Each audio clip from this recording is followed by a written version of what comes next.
You're watching UNICEF television. The scale of need in Haiti today is difficult for many to conceive. The injured need medicines, the survivors need shelter, the dead need burial grounds. The global response has been swift and generous, and relief is on the ground, but Haiti's recovery depends on more than aid. Poverty, political instability, weak governance, and corruption have long guaranteed that life for most Haitians is full of deprivation. Healthcare, education, even safe water were commodities in short supply even before the disaster.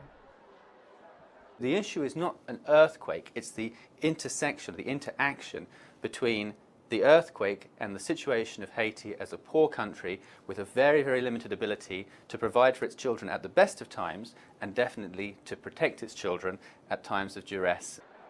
UNICEF has been in Haiti more than 50 years, working to provide for children who deserve more even in the best of times.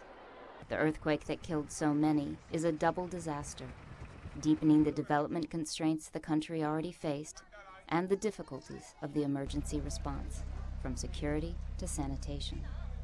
Unfortunately, Haiti did not have a particularly good sanitation situation. It's one of the few countries in the world where the sanitation coverage rate has actually declined over the past few years. So across the country, the number of people who had access to what we would consider improved sanitation was only about 19%. So we're already starting from a low base. The situation in Haiti, even before the crisis, wasn't optimal. The health system was relatively weak. The immunization coverage wasn't optimal. Urgent support for the children at risk is still the top priority. But as the response moves from emergency to recovery, UNICEF's goal is to see that rebuilding is not limited to physical construction.